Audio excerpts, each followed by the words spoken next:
Saludos, amables televidentes, muy buenas tardes, bienvenidos a una nueva entrega de Conversación Franca por su canal, Su Mundo TV. Hoy nos distingue una persona muy especial para nosotros. Vamos a hablar con un escritor, académico, diplomático, militar, poeta, ensayista, historiador y político.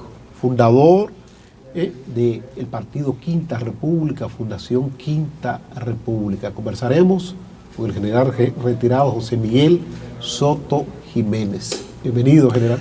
Bueno, decirte, después de esa cálida, vamos a llamarle así, presentación, y no para devolverte el halago, te quiero decir que me siento muy a gusto en este espacio, complacido. Y en esa virtud no me queda más que desearte, expresarte, extenderte un saludo muy dominicanista, primero. Segundo, un saludo muy pueblista. Y en tal virtud, como miembro de la dirección de la Fuerza de la Dirección Central de la Fuerza del Pueblo, entonces, un saludo también muy leonelista al respecto. Y ponerme a tu disposición de cualquiera de tus inquietudes. Gracias, general. Eso realmente nos llena de orgullo. Recuerda que hace varios días que teníamos el intento por hacer realidad de que usted estuviera aquí con nosotros conversando de diversos temas, porque con usted real y efectivamente se puede conversar de mucho y exprimir y tener un buen jugo. Ah, qué bueno, me gusta la idea. Primero yo quisiera enfocar con usted la parte de su etapa como escritor, ensayista, sin duda alguna una gran producción literaria en el ámbito de la historia, del ensayo. ¿Qué le motivó a usted a dedicar parte de su tiempo a las letras? Mira, yo siempre digo, cuando me suelen hacer esa pregunta, sobre todo por los contrastes, yo digo que mi vida está dirigida en tres vértices. ¿Tú te acuerdas en física cuando dimos los campos vectoriales? Sí. Bueno, entonces se podía ver como tres fuerzas, ¿verdad? Pero realmente son tres vértices.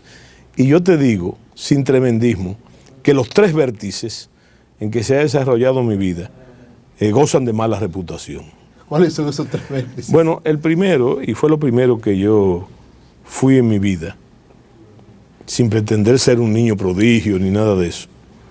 Es mi inclinación por las letras y sobre todo como poeta. Okay. Y tú sabes que los poetas tienen la reputación aquella, no estoy diciendo que es cierta, de que viven en el aire, que son poco objetivos. Bien, cosa que no es del todo cierta. Los poetas tienen una sensibilidad especial. Yo le llamo a los poetas la herida de Hagen. Hay que nacer con la herida de Hagen para ver esas cosas, donde se prefiguran una serie de condiciones, la estética, por ejemplo. Mira, y cierto grado interesante, porque en la nomenclatura misma del verso, en su motivación, tú vas a encontrar que hay cosas que el poeta, y a veces un verso lo que salva un buen poema, el poeta no puede explicar. No puede explicar. Por eso los poetas son los peores intérpretes de sus propias obras. Bueno, esa es la primera, que fue lo primero que yo fui. Bueno, y después vino entonces la vocación militar. En una familia que no hay antecedentes militares. ¿No hay antecedentes militares en su familia? No, al contrario. Yo vengo de una familia, de parte de padre, es un comerciante, que no tiene que ver nada con la literatura ni nada por el estilo, con esa vida práctica de los comerciantes de San José de Ocoa. Bueno, y entonces los militares tienen una reputación equivocada, fruto de quizás de algún tipo de resentimiento histórico y de hechos indeseados e indeseables de otras épocas, de que el militar es muy concreto, muy objetivo, pero además en la prefiguración del militar se conjugan una serie de prejuicios, por ejemplo, como la exaltación a la brutalidad. Aquello de que el guardia lee como quiera. Como quiera, al derecho o al revés. Exactamente. Entonces, esas ideas asociadas, que tampoco son ciertas. Bueno, y tenemos entonces lo último que tú mencionaste, el tercero, la política. La política. Y en este país, el que le dicen político y no pelea, no va a pelear nunca. También por las ideas asociadas. Y ahí hay un error fundamental. Si tú te llevas del juicio que tenía el fundador de la República, Juan Pablo Duarte, sobre la política, tú te das cuenta que nada más cierto, que hay una diferencia entre la política y la politiquería. No, eso es diferente, entonces, totalmente diferente. Bueno, pues entonces el padre de la patria, yo creo que dio en la diana, cuando él dijo que era la más noble de las ocupaciones humanas, la más noble, y la justificaba. Después la justificaría mejor el presidente Clinton. Fíjate la distancia, porque es la única ocupación que es capaz de cambiar la suerte de la gente. ¿Por qué lo de militar? Lo de militar, usted me dijo que en su familia no había antecedentes militares. Usted es un hombre ya con luces, sí, enamorado de la poesía, sí, de las letras. Bueno, en una época que ser poeta era estar asociado a la lucha revolucionaria, a las izquierdas. Bueno, entonces se tenía incluso como una especie de ofensa que hubiera un militar poeta, o peor aún, un militar burgués. No le dirían, está equivocado, sí, está en la fila que no le corresponde. En el mejor de los casos, porque cuando un poeta en esa época, precisamente, me estoy refiriendo a la Guerra Fría, tenía inclinaciones de derecha, entonces él se llamaba fascista o fascista en ese sentido. Bueno, y los hubo los casos en esa asociación, pero la realidad es que la materia prima, el hombre, y debe ser lo ideal, no lo equilibrado, sino lo ideal, siendo la materia prima, es la materia prima integral y tiene los vicios y virtudes en cualquier campo del hombre integral.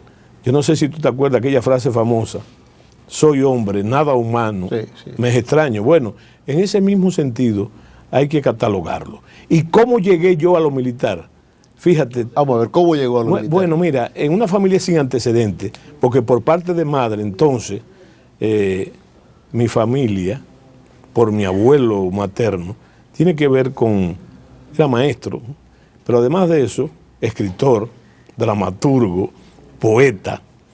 Y entonces, en ese sentido, por esas influencias, como decía Esquilo, que Esquilo decía, son tan poderosas la sangre y el trato, esa fue mi inclinación, pero por eso llegué yo a militar. Y es difícil de explicar, porque mira, los militares, la mayoría tiene que ver con lo ocupacional. Fue por mucho tiempo una forma de ganarse la vida. Sí. De las clases, sobre todo, más marginales y campesinas. Por eso hay tantos guardias de Duvergé. Del sur. Del sur, específicamente claro. del sur. Y menos del Cibao, porque ahí la condición socioeconómica es otra. Bueno, pero entonces resulta que mi abuelo maestro, siendo yo su primer nieto, entonces se dedicó, y fíjate la asociación, a contarme la historia nacional, contada por él. No por la escuela, porque mi abuelo me enseñó a mí a leer y escribir, a sumar, a multiplicar, mucho antes de que yo entrara a la escuela. Y entonces, hablando al primer curso de la primaria, entonces yo me enamoré de las glorias de la República, de esa parte de la historia dominicana que, como sabe usted y los televidentes también, el heroísmo ha sido realmente la gran riqueza del pueblo dominicano y parte de su integración formal. Y contada por él, que era un maestro de verdad. Entonces yo me enamoré de esa gloria. Y esa gloria fue la que me llevaron a las Fuerzas Armadas, a mi vocación militar. A ingresar a la academia. Sí, y al ejército. Y al ejército, para asociarme con esas glorias de las que yo me había enamorado. Bueno, y la gran lucha de mi familiar era, pero ¿de dónde le sale este muchacho ser guardia? ¿Verdad? Y entonces yo tuve que librar una epopeya realmente para ingresar a las Fuerzas Armadas de la República. Y para entrar ¿A qué edad ingresó? ¿Eh? ¿A qué edad ingresó? No, a los 17 años ingresé yo. Bueno, y entonces es interesante que por esos caminos llegué. Y por esos caminos también, ya como militar, porque como militar, por la vida propia de los militares, yo tuve que dormir la poesía. Y entonces, para responder a esa inquietud que yo tenía de manifestarme con las letras, caí entonces en la historia, para contar esas mismas glorias que le narraba a su abuelo. Que me narraba mi abuelo. Y entonces, por esos caminos también, por esos mismos caminos, llegué al ensayo. Y en la medida que yo me desarrollé militarmente, en una carrera esforzada y cargada con el ánimo de la capacitación en cada uno de mis grados, en la medida que yo maduré en la carrera militar, bueno, en esa misma medida también fue tomando cuerpo esa inclinación sobre la... Y mira, yo te dije que puse a dormir la poesía, sí. Pero a mí la poesía me sale por donde quiera, porque me salía en la prosa, me salía en el ensayo, me salía en la historia, y eso juega de alguna manera algún papel. La parte diplomática, bueno, ¿se vio como un exilio? No, la parte diplomática para mí, y te lo digo claramente, es circunstancial. Muchas veces se quiso ver, y de hecho se dijo así, que era un exilio. Como un exilio. Sí, pero te voy a decir algo. Sobre todo un exilio, hay que decir por qué también, por mi amistad con el doctor Peña Gómez. Ahí yo voy ahorita. Y otro tipo de travesuras en ese sentido. No pecaminosas las travesuras. No. Bueno, y entonces... Travesuras sanas. No, travesuras, yo diría que travesuras democráticas. Vamos a llamarlas así, travesuras democráticas.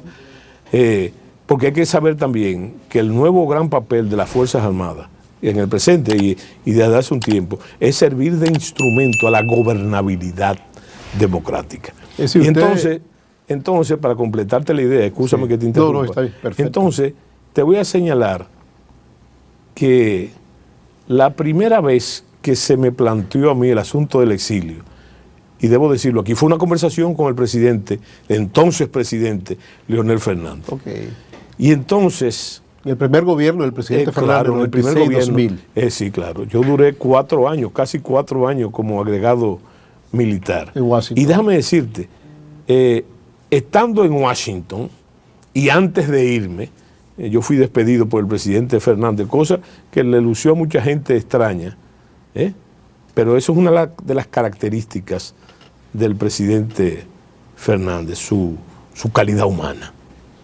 Y algo vio en mí el que me mandó a buscar para despedirme, para yo irme, cosa que no era usual. Y entonces lo recuerdo, una conversación de 2 o 3 horas. Esa despedida donde pasaron causas, el mismo presidente Fernández lo ha narrado en un discurso, lo narró eso. Y entonces yo comprendí, estando en Washington, algo concreto. Algo muy concreto, y es que realmente, y eso era algo que mortificaba al presidente, que yo pensara que era un exilio, Y finalmente, tú sabes lo que yo terminé, y después de haber madurado, hablando mucho con él, allá mismo en Washington, en las visitas que hizo, que me fue muy conveniente en mi carrera, porque me puso a mí en el centro mismo, como dirían los izquierdistas, en el centro del imperio, pero... Las entrañas del monstruo. Sí, pero con una cosa interesante, que ahí yo comprendí, y ahí en el exilio nacieron 3 libros míos, que me habían puesto en el centro, en la capital de la información, donde yo tenía más información, tenía acceso a más información, sobre todo doctrinal, del que yo podía administrar. Y entonces... También hay un asunto que la gente no comprende muy bien. En cierta forma, fue una salida de protección, donde el cómplice de esa protección también fue el doctor José Francisco Peña Gómez, en conversaciones con el presidente Fernández, porque, déjame decirte, hay que comprender también la dinámica de las Fuerzas Armadas y sus grados de politización. Entonces, y él me lo dijo. Que era muy rampante en ese no, momento. Él me llegó a decir en una visita que yo hice posterior a eso. Yo tuve una larga conversación también. Cuando yo vine a la graduación de mi hijo en la academia, entonces yo pude hablar, convocado por él, sobre el tema. Y entonces, lo que yo comprendí es que él me había protegido. Yeah. Parece una contradicción, ¿eh? Sí, Que me sacó, me protegió porque por esas luchas internas de las Fuerzas Armadas, propias de alguna competencia mal o bien visualizada, ¿verdad? Si yo me hubiese quedado en el país, no hubiese podido entonces llegar como llegué a secretario de Estado de las Fuerzas Armadas, que los otros días me reí muchísimo en un programa donde alguien me tomó en cara eso, pero cuando esa persona que llamó por teléfono hizo un estudio al respecto de la situación, cuando me analizó a mí, me dijo, no, Soto Jiménez es un ingrato porque el presidente Mejía lo llevó desde diplomático a ministro de la Fuerza Armada. Bueno, entonces yo creo, y te lo digo sinceramente, yo creo que yo soy merecedor de otro tipo de réplica y de otro tipo de adversario, porque es un desconocimiento total, como yo le dije a él. El problema es que yo no soy un invento de ningún presidente, yo tengo una carrera militar esforzada. Y entonces, por último, le dije a él, yo creo que tú debes preguntarle al presidente Mejía por qué me nombró, la circunstancia por la que me nombró. Simplemente no fue un decreto, pero sobre todo la circunstancia de dejarme 4 años de ministro. Por cierto, que debo decirte que siempre le he agradecido al presidente Mejía esa deferencia. Como debe ser. En esos casos, porque yo no me nombré secretario, ni me dejé 4 años en el cargo. Y eso habla muy bien, ¿verdad?, de la valoración del presidente Mejía, y habla tan muy bien. Por eso yo digo que no lo toco ni con el pétalo de una rosa. Como debe ser. Del agradecimiento, porque él me escogió. Entre muchos oficiales mucho más inclusive capacitados que yo. Y entonces, eso es algo, pero tratar de explicarle eso a ese tipo de personas. Eso, mira, yo siempre cito, y yo creo que es conveniente para el momento y la entrevista, el caso de Cicerón y Catilina. Cicerón fue un gran legislador romano, un gran tribuno, un gran pensador. Y yo estoy seguro que Cicerón, con o sin, hubiese tenido, como hasta hoy lo tiene, el reconocimiento. Ahora, Catilina, si Cicerón no le responde en una serie de discursos en el Senado que se llamaron las Catilinarias, yo estoy seguro que Catilina no se... Ahora nos gustaría llegar al ámbito militar como ministro de las Fuerzas Armadas del presidente 2000-2004. ¿Qué experiencia tiene Soto Jiménez de haber ocupado esa importante posición, como decíamos fuera de cámara, quizás por encima de otros? Una gran experiencia, como es la carrera militar, que eso me faltó decir. La carrera militar es quizás para mí la más importante experiencia vivencial que puede tener cualquier persona. Hay que recordar que los militares vienen de la vida civil y retornan a la vida civil. Y más aún, los militares son una expresión viva de la sociedad misma. Por esa razón, más allá de toda la concatenación de las ordenanzas militares, además. Entonces, fue una gran experiencia. Sobre todo, no solamente profesional, sino además también, ¿por qué no decir la política? Política porque los guardias viejos dicen, los militares viejos dicen, bueno, que la carrera militar llega solamente hasta coronel, porque después de ahí todo... político. Sí, pero no es simplemente por el asunto de los nombramientos, de la búsqueda del decreto. No. Es que doctrinalmente es así. ¿verdad? A partir de ahí, los generales en todas partes del mundo tienen que refrendarlo a los presidentes, aunque en algunos es el Congreso que estudia los expedientes de los coroneles con antigüedad para entonces recomendarlo a general. Entonces, es importante, sobre todo hay que recordar lo que representa las Fuerzas Armadas, no solamente en el ordenamiento del Estado mismo, sino culturalmente. Lo que eso representa en la vida, lo que representan los generales en el imaginario de poder, ¿verdad? En su relación con el autoritarismo clásico dominicano, lo que eso representa. Y entonces, aparte de ser una culminación, la culminación de mi carrera, claro, ojo, claro, que el día que... El maestro quiere llegar a ser ministro de Educación, claro, que el médico quiere llegar a ser ministro de Salud Pública. El día que el Pública. presidente anunció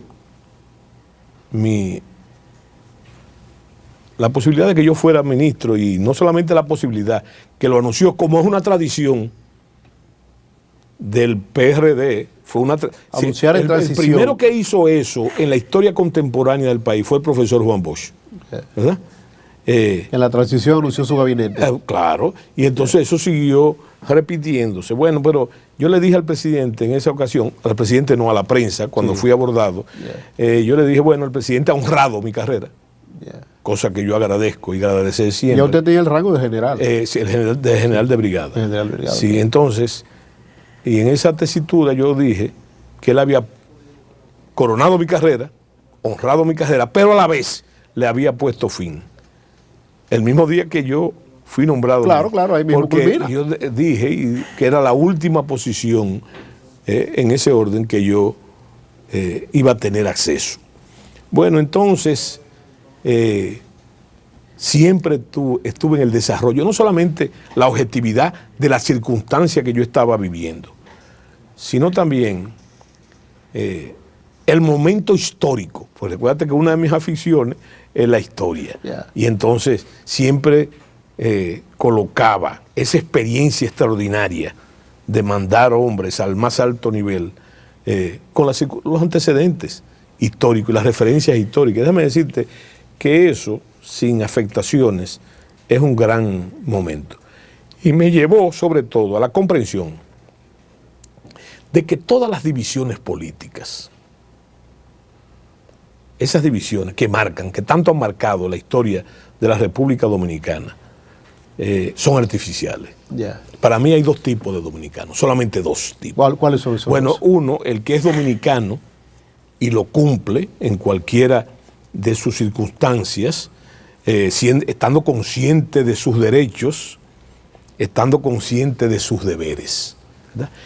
Ese es el dominicano esencial, sea del partido que sea. Son posiciones de cómo ven ellos la misma realidad, en la que podemos estar en desacuerdo.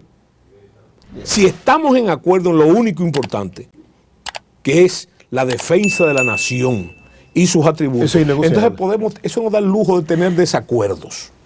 Ahora bien, hay un porcentaje, el otro tipo de dominicanos, que podemos llamar legales, porque muchos son dominicanos, que entonces eso no ejercen la dominicanidad. Sencillamente, no la ejercen porque existen de espalda a los intereses nacionales. A los intereses nacionales. Entonces, esos son, ¿cómo llamarle? Malos dominicanos. No, yo creo que no son dominicanos. Simplemente hay lo que los hay y lo que no los hay. Usted concluye como ministro de las Fuerzas Armadas en el 2004. Sí. Vuelve al servicio diplomático como embajador en Taiwán. No, pero eso fue mucho después. Mucho después. Déjame decirte que estás perdiendo ahí mi tránsito hacia el mundo político, que yo también dije, cuando terminó mi carrera, mucha gente, sabes que los caudillos siguen galopando en el inconsciente colectivo del dominicano. Entonces, de una vez me prefiguraron a la política. Yo siempre decía que yo tenía que primero purgar la lógica militar. La política y lo militar se parecen enormemente. Es más, obedecen a los mismos principios. Lo que cambian son los medios. Porque los medios en la guerra es el uso de la violencia. Normado de la violencia, no irracional. Pero en la política no. El político tiene que racionalizar, contemporizar, transaccionar. Esos son los medios de la política. Ahí vamos ya a la política entonces. Ya concluye su carrera militar, Sí. incursiona en la vida política. ¿Por qué? No, escúchame. Okay. Hay Sí, un sí. paso atrás también. Yo lo primero que hice fue crear la Fundación Quinta Quinta República. República, que luego se convierte en partido. Exactamente, pero la Fundación Quinta República comenzó siendo simplemente una fundación para ok. promover los valores nacionales, Ok. ¿verdad? Y entonces, en una serie de programas, entre ellos el programa de lo que son las tertulias, que Sí, prevalecen hoy Bueno, todavía. yo he estado allá. Entonces, Los jueves, creo. Los jueves, Los claro. jueves, sí. Entonces, ahí pude tomarle el pulso a todo el pensamiento y el sentir nacional, entre ellos los políticos, porque por ahí pasaron todo el que tenía algo que decir sobre el tema que te dije. Bueno, y entonces por esos caminos, cuando ya yo había purgado, yo digo, 100 y pico de tertulias después, Yeah. entonces nos decidimos a dar el paso de la política. Que por cierto, que tu pregunta es muy interesante, porque ahora a raíz de mi ingreso a la fuerza del pueblo... No, eso vamos a No, pero déjame decirte, todo el mundo dice, Sí. ¿verdad? Pero Soto se fue, pero me fui ¿de dónde? La única militancia política que yo he tenido es mi organización. Okay. Es mi organización, ¿verdad? Pero que Entonces, a usted se le suponía un hombre de la corriente peñagomista. bueno, un no, hombre, se le suponía, no. Sí. Yo pienso Digo yo. que tengo esa corriente todavía y viene precisamente de un diálogo con el presidente Fernández. Ok. Precisamente cuando me despedía al exterior, él me preguntó y él lo explicó después, una curiosidad. Él tenía curiosidad y me dijo si yo era compadre de Peña Gómez, porque eso se decía Sí, se también. decía o sea que no mucho, se lo mucho, estaba sí, inventando y no lo estaba especulando. Y yo le dije al presidente que yo no había tenido el honor de que el doctor Peña Gómez me bautizara un hijo, Ni usted ni uno a yo a él. Bueno, entonces me dijo, pero usted era muy amigo del doctor Peña Gómez. Entonces yo le dije, no, yo no fui amigo del doctor Peña Gómez. Yo soy amigo del doctor Peña Gómez, porque la muerte no releva a los hombres del compromiso de la amistad. Una actitud responsable. Claro. Y yo pienso que ahí comenzó la avenencia con el presidente Fernández. Quedamos ya en su incursión en el mundo de la política y por qué justamente en el mundo de la política con una entidad política independiente, porque cuando la Fundación Quinta República parió el partido Quinta República. Sí. Y usted creo que aspiró a la presidencia de la República, Claro, fue candidato sí, a la sí. presidencia de la Así República. fue, así fue. No bien valorado por la población, lamentablemente la Sí. población no supo Sí. valorar, quizás porque usted no acudió mucho al clientelismo, quizás por eso, vamos a decir, porque condiciones Sí. creo que tiene de más como para ser jefe de Estado. Sí, Entonces, bueno. ¿por qué cae José Miguel Soto Jiménez ya en estos tiempos ya más recientes? Recientemente se juramentó en la Fuerza del Pueblo, en la dirección central de la Fuerza del Pueblo, entidad política que dirige el expresidente de la República, Leonel Fernández, que se le ve como un adversario, si se quiere, a la corriente a la cual usted siempre se sintió identificado, a la corriente peñagomista. Sí. Yo creo que, mira, hay que hacer una observación ahí. Sí. Y lo recuerdo, porque yo tengo entre mis habilidades la memoria. Ok. ¿Verdad? La memoria. Mira, yo recuerdo, yo era activo, como oficial activo. Yo recuerdo, hay una coincidencia interesante con el presidente Fernández. Yo ingresé a las Fuerzas Armadas en la misma fecha que el doctor Leonel Fernández ingresó al PLD. Wow. En la misma, fue en el año 73. 73. Sí, fíjate. Se funda y el PLD el 15 de sí, y diciembre de entonces, 1973. Sí, déjame decirte un detalle interesante. Yo recuerdo como ahora una ponderación que hizo el presidente Fernández años después sobre Peña Gómez. Y el doctor Fernández, el presidente Fernández, dijo que en su juventud él admiraba y seguía admirando a dos dominicanos. Uno era a Juan Marichal Ya. y el otro era José Francisco Peña Gómez, que era una figura de su admiración y de su profundo respeto. Bueno, y entonces había que comprender eso. Y yo siempre visualicé ese nicho con el doctor Fernández, porque además, hay que saber, Usted no tiene la reserva ahí, como dice. no solamente en la reserva, que debo decirte, porque no es tan simple, el asunto de la carrera militar no es tan simple, y yo en un momento dado, por esa amistad con el doctor Peña Gómez, y eso hay que decirlo y repetirlo, yo existía en las Fuerzas Armadas en un espacio intelectual del presidente Leonel Fernández. Fíjate, no convenido, no convenido, ni pactado, ni tratado, porque hay mucha gente que dice que, o que ha dicho, no. Yo existía y lo sabía, llegué a un momento que lo supe, que yo existía en las Fuerzas Armadas y eso me protegió grandemente. Por eso te decía que me permitió llegar a ministro de las Fuerzas Armadas, en ese espacio de la intelectualidad de Leonel Fernández, pero también en su alto sentido de la calidad humana, que hay que decirlo. Entonces, la pregunta que tú me haces podría tener muchas respuestas. Sí, claro. Pero fíjate, yo quiero ir a lo concreto. Yo pienso que, fíjate, hay muchas razones por las que yo sí ese peso. No solamente es la fuerza del pueblo, porque la cosa hay que decirla por su nombre, por Leonel Fernández. Primero, por la condición de su liderazgo. Es un liderazgo sumamente experimentado. Es un liderazgo visionario y por los caminos de esa experiencia, muy importante, porque no es una atracción. Claro. No es una abstracción. Es que el presidente Fernando ha sido 3 veces presidente de la República, va a ser una 4ª vez presidente de la República, de manera inevitable, por el pensamiento de Peña Gómez. Peña Gómez decía, y eso es lo que está pasando ahora, que no se le puede hacer trampas a la historia. Y el camino de Leonel Fernández está conducido, no de forma mesiánica, sino por el rastro de ese liderazgo hacia la presidencia de la República. ¿Cuándo se le hizo trampa al doctor Leonel Fernández? No se le hizo trampa. Es que no se le puede hacer, Peña Gómez decía que no se le puede hacer trampas a la historia. A la historia. Y eso es lo que señala el índice de la historia. Esa circunstancia de que él va a ser presidente inevitablemente, no solamente por las condiciones de ese liderazgo, sino por otra cosa que la gente no sabe. O quizás, cuando yo hablo de la gente, estoy hablando del adversario. Recuérdate que no hay victoria sin enemigo, no hay victoria. Lo único que justifica la victoria es la insistencia y la existencia del enemigo. Entonces, el cúmulo de errores.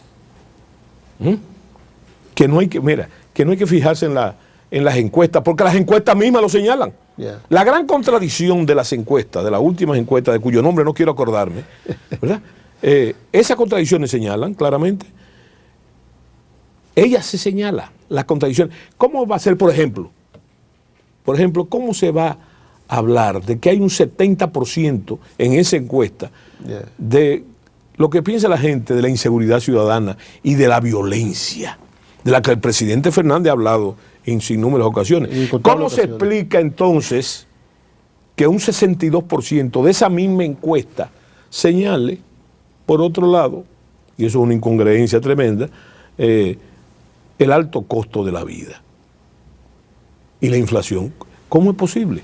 Pero ¿cómo es posible aún que usted, tomando como parámetro la última encuesta de abril de esa misma firma, habla del rechazo de la población hacia Leonel Fernández? Fíjate, son detalles que la gente no repara en eso. O los incautos no reparan. Pero ¿cómo tú vas a explicar que si eso estaba en un 38, 37%, la tasa de rechazo, de abril a esta fecha, ha aumentado en 40 y pico? ¿Cómo es posible? ¿Qué ha hecho el presidente Fernández para ganar rechazo? Todo lo contrario. Si la gente fue a la marcha de las mujeres de la Fuerza del Pueblo, si fue a la marcha del 1 de mayo, si observa todas y cada una de las juramentaciones que se producen, entonces sabe que ahí están las contradicciones. Ahí están las contradicciones. ¿Qué puede esperar, general, el pueblo dominicano de un hombre que ha sido 3 veces presidente de la República? ¿Qué puede esperar de nuevo? En medio de que la inflación arropa al mundo entero, que la inseguridad aquí en la República Dominicana es cada vez más palpable, la siente más la población dominicana, y en un momento en que el mundo pues está un poco convulsionado, la guerra de Ucrania, Rusia. la solución de sus problemas. La solución. Hay un lema que a mí me gusta. Él sabe cómo hacerlo. Él sabe, porque lo ha hecho ya. Él lo ha hecho ya. Entonces, es el hombre indicado, el presidente indicado para la solución de esos problemas, ¿verdad? Porque fíjate que yo te hablé de la condición de visionario del presidente Fernández. Y además el presidente Fernández tiene, que es una cosa que no se ve claramente, pero tiene una obra de gobierno, una obra física de gobierno, monumental, pero... Eso es que los que más construyeron, Trujillo, sí, Balaguer y Leonel. Sí, claro. Y Leonel, hay que ver en los otros dos el costo. El costo. No hablo no el costo de dinero, sino el costo de la libertad, de los derechos humanos. Y entonces, esa es la gran diferencia. No, y el costo social también de las obras. Claro. No, eso redunda el asunto del costo social a que tú te refieres. Y entonces, en esa tesitura, podemos hablar también de cosas que no son tan concretas como las obras físicas y lo que fue la obra monumental de la modernización del Estado dominicano. Y ahora se trata, ¿sabes de qué? De regeneración. La regeneración del Estado en sus atributos fundamentales, entre ellos los de la soberanía nacional. De lo cual el presidente se ha expresado en sinnúmeras ocasiones. Mira, una de las ventajas que tiene el presidente Fernández, que para mí es uno de los comunicadores más importantes de los últimos tiempos. El presidente Fernández es un hombre que no habla, bueno, tú trabajas con eso. Sí. Es un hombre que no habla ni de más ni de menos. Dice lo preciso y lo conveniente, ¿verdad? Entonces, ante toda la jerga de la politiquería, él es un caso excepcional. Pero también te voy a decir algo. A mí no se me ocurre, dentro de los grandes problemas que tiene la República Dominicana, es obvio que hay una amenaza externa, y no me refiero a la migración ilegal, no, aunque tengo que ver con eso, que atenta contra la soberanía del Estado. Es una especie de intervención sin intervención física, sin intervención militar. A mí no se me ocurre ningún otro presidente que pueda lidiar con esa situación como el presidente Fernández, porque esa es una de sus armas. Desde que comenzó a hacer pininos en el Partido de la Liberación, esa era su arma. Como era también la comunicación. Entonces, a mí no se me ocurre otro. ¿Quién es el padre? Mira, los otros días vi yo, interesante, porque hay que celebrar esas cosas. Claro. Una nueva sede en Guyana, se habló de eso y se celebró eso. Tú sabes la cantidad de nuevas sedes que abrió el presidente Fernández. Muchas. Tú sabes la articulación del presidente Fernández en el sistema internacional, en los organismos internacionales. Tú sabes quién es el padre de la integración de la República Dominicana en Centroamérica.